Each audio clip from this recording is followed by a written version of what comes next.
Mid-February 1943, Sidi Bouzid, Tunisia.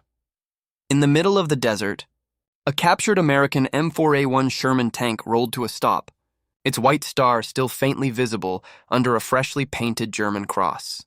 Officers from Germany's Heavy Panzer Battalion 501 gathered around it, notebooks ready. This was a rare prize. This single American tank, captured fully intact during the Battle of Sidi Bouzid, would soon shake German confidence in their own engineering. It wasn't because of heavier armor or deadlier guns. It was something the Germans had overlooked: reliability. The Sherman simply refused to break down. Painted on the hull were the words, War Daddy 2. Its serial number, USA 3067641, showed it was built by Lima Locomotive Works, and it belonged to Company G, 1st Armored Regiment, 1st Armored Division. A German reconnaissance team drove War Daddy 2 over 350 kilometers of rough North African desert to the port of Sfax, a journey that took 4.5 days. What they saw during that trip stunned them. The engine never overheated. The transmission never failed. The drives ran smoothly the entire way. For German crews used to constant breakdowns, it was unbelievable. This American tank just kept going, mile after mile, across terrain that would have stopped their own machines cold. At Sfax, War Daddy 2 was loaded onto a cargo ship bound for Germany. The order from the Army Weapons Office was clear. The tank must arrive intact and operational at the Kummersdorf testing facility near Berlin. German intelligence had heard rumors of American mass production before, but now they would see it with their own eyes. The Sherman represented something Germany couldn't match: industrial scale and automotive mastery. It wasn't just a tank. It was proof that American industry could build thousands of complex machines that actually worked, and kept working. Spring 1943, Kummersdorf Proving Ground. Brandenburg, Germany. War Daddy 2 arrived on a railcar, now marked Zugkraft 259 and given a German license plate, WH058941.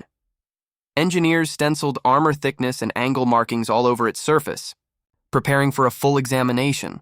Kummersdorf, just 25 kilometers south of Berlin, was the German Army's top testing site for both their own tanks and captured Allied vehicles.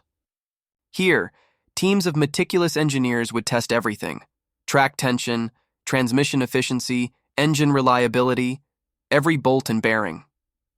From the start, the Sherman fascinated them. They photographed it from every angle, measured every gap, and took apart components for study. To their surprise, everything was simpler than expected, straightforward, efficient, and built for mass production, not perfection.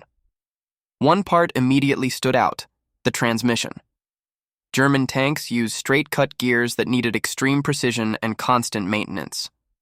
The Sherman, by contrast, used herringbone gears which spread stress evenly across multiple teeth. This design had been standard in American cars since the 1930s: durable, smooth, and easy to produce. German factories couldn't mass-produce such gears economically, but the Americans were making thousands of them. Next came the driving trials. German engineers ran War Daddy 2 through obstacle courses, checked fuel use, recorded temperatures, and tested how it handled rough ground. After every run, they tore it apart again to study the wear. The results shocked them. The Sherman didn't just perform well, it kept performing. It needed no maintenance. It ran cleanly, smoothly, and predictably. It wasn't faster or more powerful than German tanks, but it was reliable. And that changed everything. The 5-speed synchronized transmission made it easy to drive, almost like a car. Any soldier with basic driving knowledge could operate it. German tanks, on the other hand, required expert drivers trained in delicate double clutching and throttle control. The Americans had built a tank for ordinary soldiers. The Germans had built tanks for engineers. Under the hood, the Continental R975 radial engine impressed even the toughest critics. It ran steadily in all conditions: desert heat, rough terrain, heavy loads, with a tolerance. The Germans could only admire engineers. Noticed something remarkable: the Sherman's engine stayed steady across temperatures that would have made German engines overheat or lose power. Its cooling system, though basic, worked brilliantly. Even the air filters, designed to handle desert sand, kept running without the clogging problems that constantly plagued German tanks in North Africa. Every part of the Sherman reflected a clear, practical design philosophy: Make it work reliably, not just look perfect on paper. June 6-7, 1945. Hillersleben Artillery ranged Germany's armaments minister, Albert Speer, arrived to oversee a major weapons demonstration. The event brought together top industry leaders and senior Wehrmacht officers. The highlight of the day was a hill-climbing trial comparing German and captured Allied tanks. Side by side stood three machines: War Daddy II, the captured American Sherman, a brand-new Panther Ausf D, and a massive Ferdinand tank destroyer. Germany's pride in advanced tank design, Speer, who personally reported to Hitler, wanted to see firsthand what American industry was capable of and how German tanks truly compared. The results were not what he expected. The Sherman climbed the steep test hill smoothly and confidently. Its 5-speed synchronized transmission shifted without effort, and the engine kept a steady, powerful pull all the way up. The German driver handling it showed how easy it was to operate, a hallmark of the Sherman's reputation. Then came the Panther. Despite its mighty 700-horsepower Maybach engine, it only just managed to match the Sherman's performance, and with far more effort. Finally, the Ferdinand began its climb. Weighing 65 tons and fitted with a complex electric transmission, it stalled halfway up the hill. Recovery crews scrambled to restart it in front of dozens of officers and industrial officials, an embarrassing scene no one forgot. Years later, Speer recalled these moments in his memoirs, noting how impressed he'd been by the Sherman's mobility. When he visited Italy in October 1944, reports confirmed that the Sherman could climb mountains German experts believed impossible for tanks. The reason was simple: its engine had excellent power for its weight, giving it better cross-country mobility than any German tank. Even the 26th Panzer Division had officially reported this advantage. Speer's words carried great weight in military circles, and his public comments soon appeared in Das Reich newspaper on June 27, 1943. The article cautiously praised the Sherman, calling it one of the special accomplishments of North American laboratories and a praiseworthy product of American steel industry. It admired the efficient serial production and the way it met, almost arrogantly, the high standards of the U.S. automobile industry. It even acknowledged the gyro-stabilized gun as a world-first innovation. Officially, these were polite compliments. Privately, German engineers were alarmed. They now realized that American tanks weren't just good enough, they were better engineered for long-term combat. Back at Kummersdorf, testing continued through the summer and fall of 1943.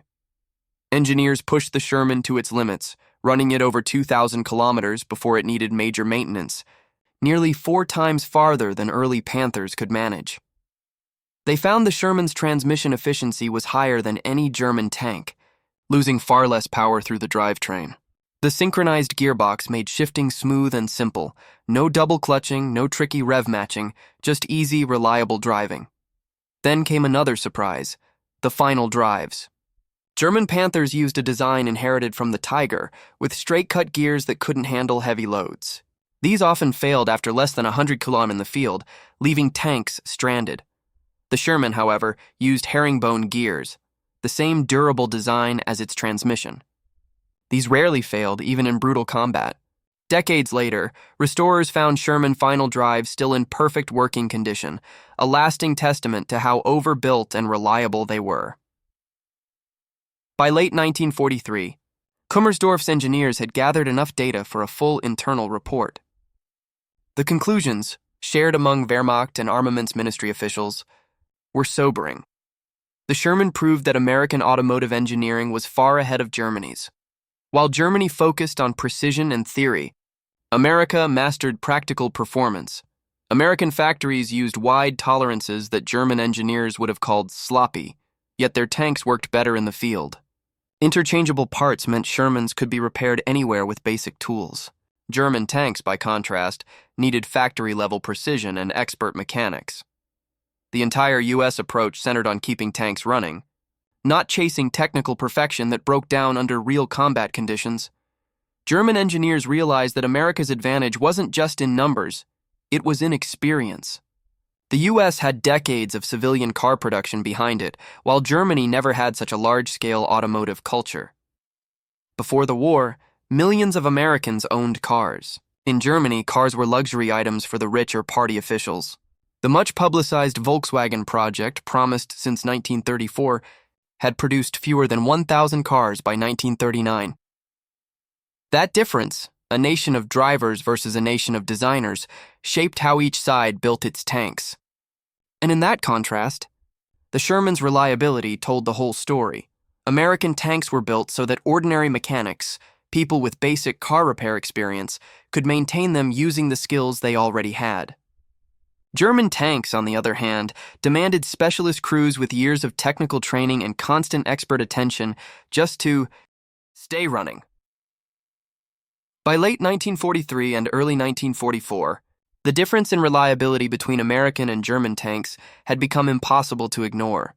The Panther, Germany's newest and most advanced tank, came with a long list of operating restrictions meant to prevent it from breaking down. Drivers were told not to shift gears too often because the gearbox was fragile. Third gear, in particular, was so prone to failure that manuals warned against using it unless absolutely necessary. Panthers also couldn't turn while reversing. Doing so risked destroying the transmission. Even pivot turns were risky and could only be done if both tracks had equal traction, which severely limited what the tank could do in combat. Worse, a small rock or piece of debris in the running gear could jam the drive sprocket, leaving the tank immobile for hours while crews cleared it by hand. And all this came from tanks built in specialized factories, by highly skilled workers, using the best materials Germany could find. The Sherman, by contrast, came from a completely different world. It was designed not by military engineers, but by the industrial giants General Motors, Ford, and Chrysler, companies that had spent decades perfecting mass production for cars and trucks. Wherever possible, they used commercial automotive components already proven in civilian vehicles. The transmission, for example, was produced by several companies, Caterpillar, Buick, and Ford, all following the same blueprints, creating fully interchangeable parts that fit perfectly no matter who made them. This kind of standardization was routine in American industry. In Germany, it was mostly theoretical. Each factory introduced tiny design differences that made parts incompatible between tanks built by different manufacturers. Throughout 1943 and 1944, more captured Shermans arrived at Kummersdorf, including one seized from British units in Italy and from Soviet forces on the Eastern Front. German engineers tested each one thoroughly, building a detailed database on American tank design and performance. Some of the British Shermans had been refitted with the powerful 17-pounder anti-tank gun, creating the famous Firefly variant, a major upgrade that solved the Sherman's biggest weakness, firepower. German engineers were impressed. The Sherman's large turret ring allowed the installation of this much larger gun with only minor modifications. That flexibility showed that the Sherman had been designed with room to grow, something the Germans had not planned for. The Panther, which had been rushed into production to counter the Soviet T-34, had no real upgrade capacity. Any major improvement would have required a total redesign of the turret and hull. As testing continued, German engineers pushed the Shermans through hundreds of kilometers of off-road endurance runs, tracking every malfunction, repair, and component issue. They compared these results to reports from German units fighting. On the Eastern and Italian fronts, the numbers told a clear story. Panther operational, readiness, the percentage of tanks ready for battle, averaged below 40%. Through most of 1943, some units dropped as low as 20-25%, meaning fewer than 1 in 5 tanks were fit for combat at any given time. By contrast, Shermans in every theater maintained much higher readiness rates, often double or triple what the Panthers could manage. German field reports revealed just how bad things had been. In July 1943, during Operation Citadel at Kursk, Panthers achieved only 16% readiness. More tanks broke down from mechanical failures than were lost to enemy fire. By December 1943, that number crept up to 37%, and by February 1944 it was still stuck there. Only by April 1944 did it reach 50%, and May 1944 finally saw a temporary high of 78% operational, even at its best. The Panther's reliability never came close to the Sherman's, a tank that had been dependable right from its very first production run. By December 1943, the evidence was impossible to ignore. Anyone looking honestly at the data could see the pattern. The Sherman's diesel engine regularly lasted over 3,000 kilometers with proper maintenance. In comparison, the Panther's engine barely made it to 1,000 kilometers, and that was after improvements. German reports from March 1944 even celebrated Panther engines reaching 700 to 1,000 kilometers of service life as a success. But that so-called success only brought them to about one-third of the Sherman's durability. The difference didn't stop there. Sherman transmissions needed almost no maintenance between overhauls. Their synchronized gears made it easy for drivers to shift smoothly, reducing the risk of damage. The Panther's gearbox, however, was a constant headache. It required frequent repair, and third gear broke so often that crews were taught to skip it entirely, jumping straight from second to fourth just to avoid failure. The Sherman's final drives also proved nearly indestructible, while the Panthers often failed within 100 to 200 kilometers of heavy. Used reports from the field confirmed what German engineers at Kummersdorf had already learned. Desperate for reliable machines, German mechanized units began using captured Shermans whenever they could find them intact. Unlike the Soviet T-34s, which Germans had to modify heavily before use, the Shermans needed no changes at all. They worked perfectly as built. German crews who had spent months wrestling with breakdowns in their own Panthers and Tigers were astonished by the Sherman's dependability. In letters and field reports, they wrote about how the tank simply worked. Sherman crews could focus on fighting the enemy, while German crews often worried about whether their tanks would even reach the battlefield. A report from Panzer regiments noted that Sherman drivers could plan tactics confidently, while Panther and Tiger crews constantly feared their vehicles would break down mid-mission. In January 1945, during Operation Nordwind, the 10th SS Panzer Division captured 12 M4A3 Shermans at Hatten-Rittershofen, Hildesheim, from the 43rd U.S. Tank Battalion. The Americans had abandoned them during the German assault. The captured tanks were quickly put into service as the 13th Company of the 10th SS Panzer Regiment, and they stayed in combat until the war's end. The Shermans were used as reconnaissance and mobile reserve tanks, roles that demanded long-distance movement without constant maintenance stops. And they performed flawlessly. German commanders saw firsthand what Kummersdorf engineers had been saying since 1943. American tanks could be trusted to run when needed. In the final months of the war, that reliability mattered more than anything else. A Sherman that arrived on the battlefield with a working gun was far more valuable than a powerful Panther broken down 20 kilometers behind the lines. As 1944 began, German engineers expanded their testing program as new captured Shermans arrived from multiple fronts. They studied each variant closely. At Kummersdorf, they tested the M4A1, powered by the Continental R975 radial engine, the M4A2, fitted with twin General Motors 6046 diesel engines, and the M4A3, equipped with the Ford GAA V8 gasoline engine, considered by American crews the best of all. Every single version demonstrated the same core strength, outstanding automotive reliability, born from smart engineering and top-quality manufacturing. German engineers were stunned by how consistent that quality was. In their own factories, even tanks of the same model often varied widely in reliability. The diesel-powered M4A2 impressed them most. The Soviets had received over 4,100 of these through Lend-Lease, and many were captured during Germany's retreats on the Eastern Front. The twin GM diesel engines matched the performance of other Sherman variants while using much less fuel, a critical advantage as Germany's own fuel reserves were running out. German designers had experimented with diesel tank engines before the war, but had abandoned the idea because fuel injection was too complex for their limited production capabilities. The Americans, however, were building gasoline and diesel Shermans, side by side without slowing production or lowering quality. It was proof of a flexible, mature industrial system, one that German industry could never match under wartime pressure. By March 1944, the German High Command finally began to acknowledge the obvious. General Heinz Guderian, Inspector General of Panzer Troops, reported in official correspondence that Panther reliability had reached acceptable standards. The improvements he praised meant that Panther engines now lasted 700 to 1,000 kilometers, and that final drive failures, once catastrophic, had been mostly solved through better design and manufacturing. But what Guderian called a triumph only brought German tanks up to where the Sherman had been since its first production run in 1942.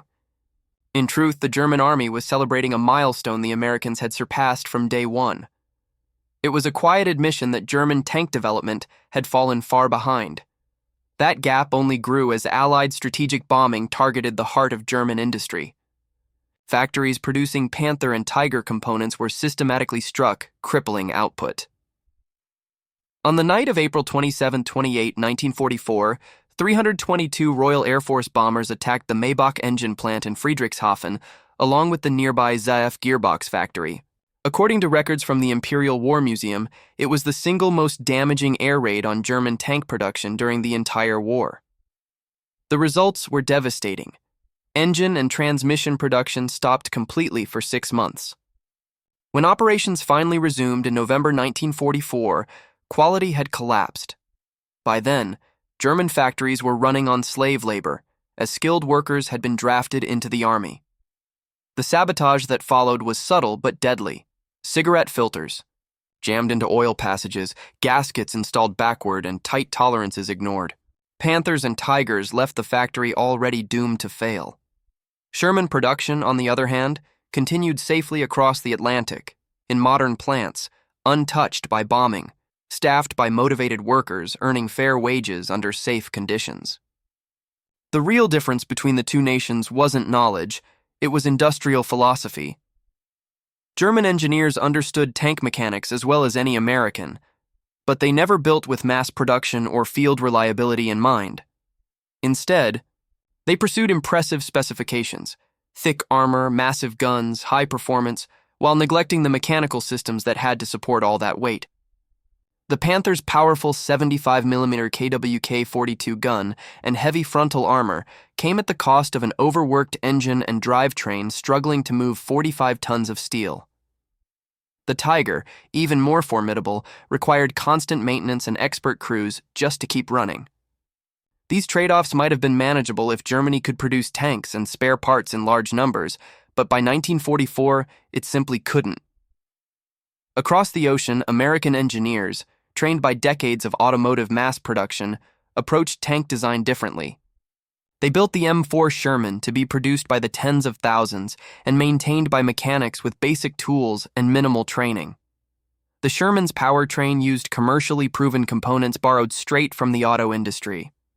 Its electrical system even featured a backup generator, allowing the turret to traverse electrically even when the main engine was off.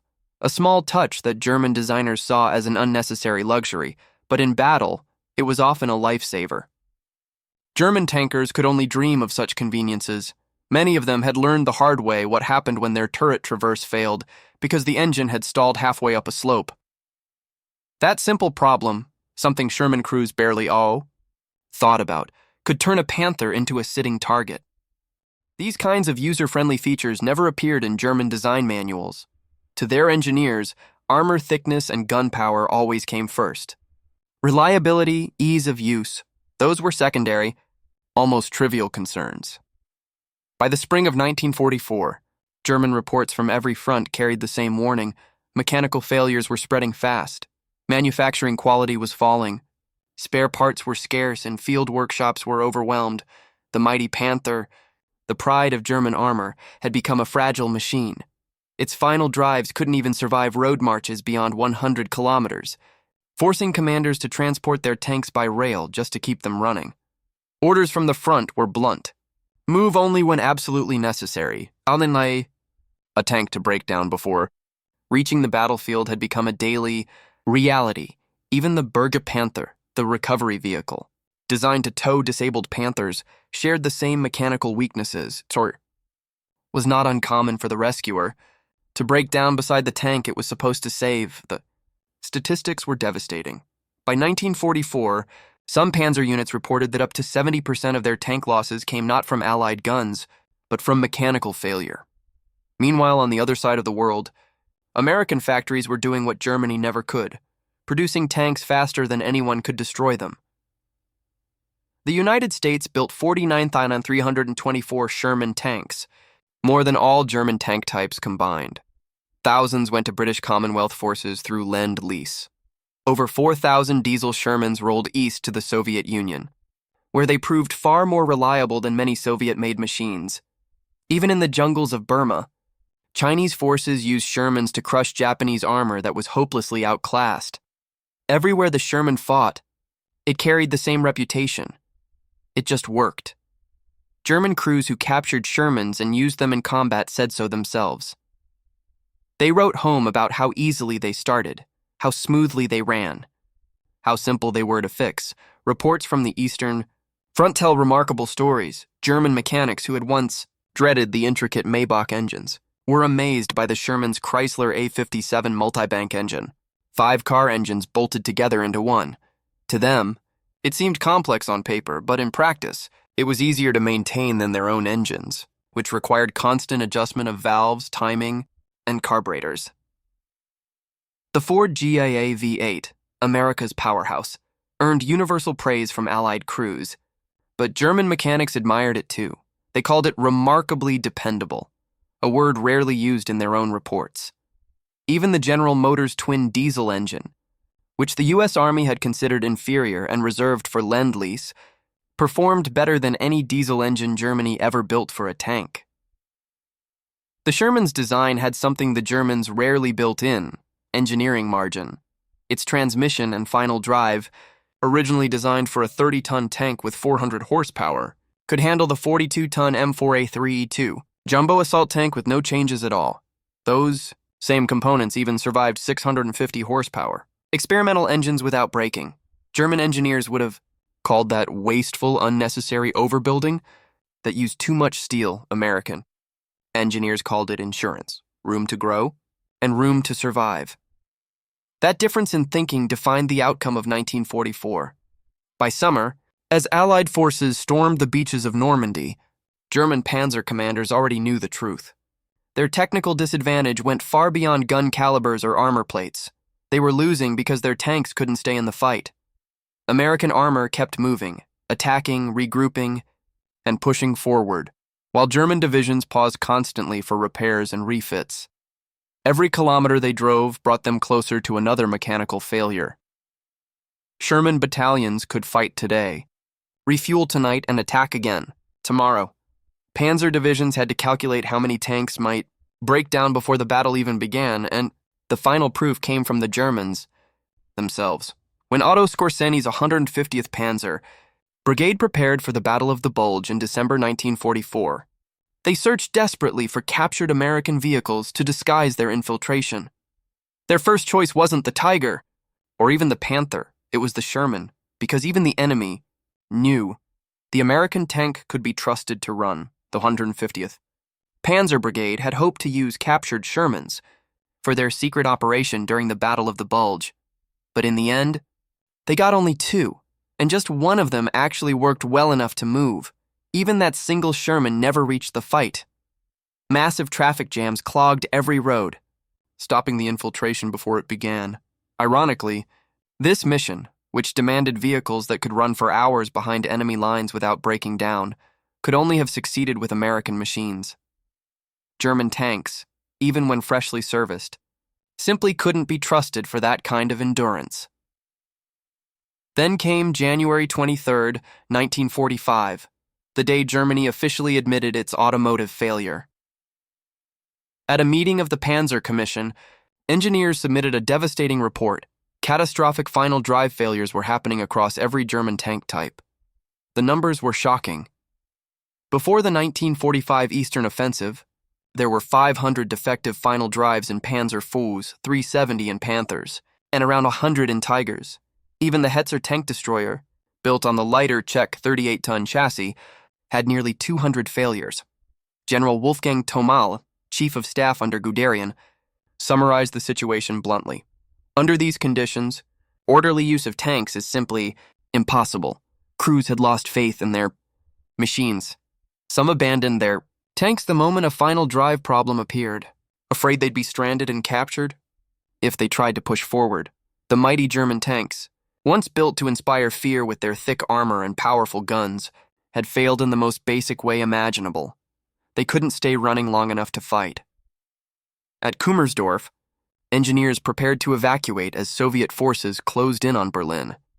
They scrambled to pack years of testing data and ship their reports west, hoping someone might preserve the lessons for the post-war world. Few of the captured tanks, and including at least 2 Shermans, were even thrown into desperate frontline service defending the capital. In those last chaotic days, they fought side by side with German Panthers and Tigers. The results spoke for themselves. The Shermans kept running until they were destroyed by enemy fire or abandoned, only when their fuel ran out. The German tanks, by contrast, broke down again, even in these final battles at Truri.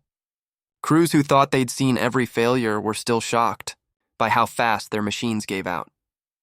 The story of War Daddy II and the many Shermans tested at Kummersdorf stands as one of the clearest examples of industrial contrast. In World War II, German engineers, trapped in a system obsessed with theoretical perfection, built tanks that looked brilliant on paper, but fell apart in the real world. American engineers, guided by decades of automotive experience, focused on practicality and consistency.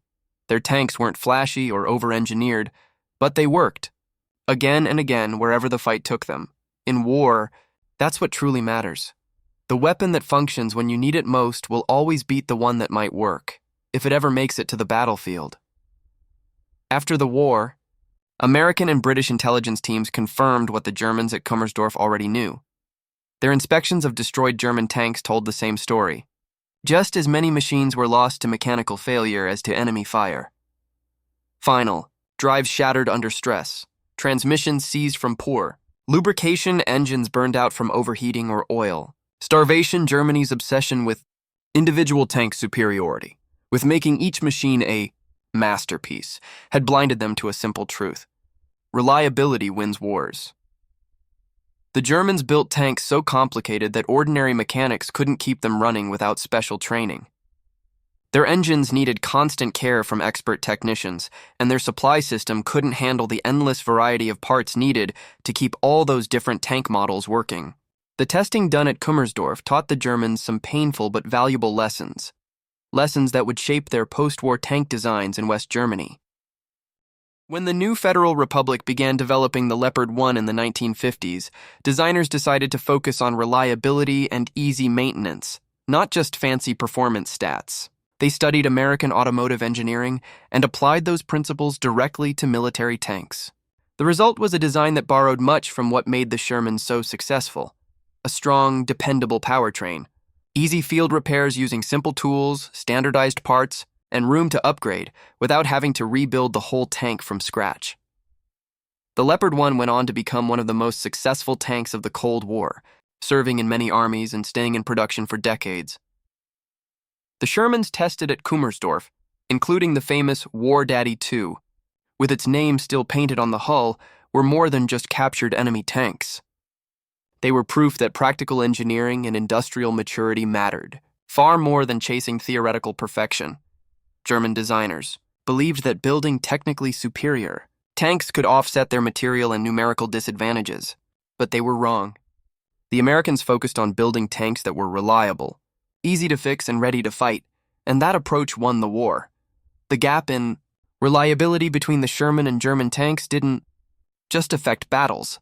It reshaped how military industries thought about what truly wins wars. Germany entered World War II with incredible science and advanced weapons, but without the industrial capacity to produce or maintain them on a large scale. They simply couldn't keep up once the war dragged on and their enemies attacked on multiple fronts. The U.S., by contrast, entered the war with simpler, less advanced weapons, but an enormous industrial base that could produce them in massive numbers while constantly improving their performance. That industrial strength, seen clearly in the Sherman's design and production, proved far more powerful than Germany's obsession with technical superiority. The U.S. built nearly as many Shermans as Germany built all tank types combined, all while supplying its allies fighting a global war and maintaining a strong home front. The math was brutally simple. A Sherman with a 75mm gun that could actually reach the battlefield and fight was worth infinitely more than a Panther that broke down before the battle even started. Tank unit with 80% of its vehicles running could win, fights that a unit with only 40% working tanks never could. Reliability wasn't a small bonus. It was the core of operational success. German tanks failed this test again and again. American tanks passed it consistently. By mid-1943, tests at Kummersdorf made the truth undeniable. German tanks like the Panther and Tiger looked terrifying on paper, but on the battlefield, they broke down when they were needed most. The Sherman didn't win World War II through thicker armor or a bigger gun. It won through mechanical reliability, easy maintenance, and sheer industrial power.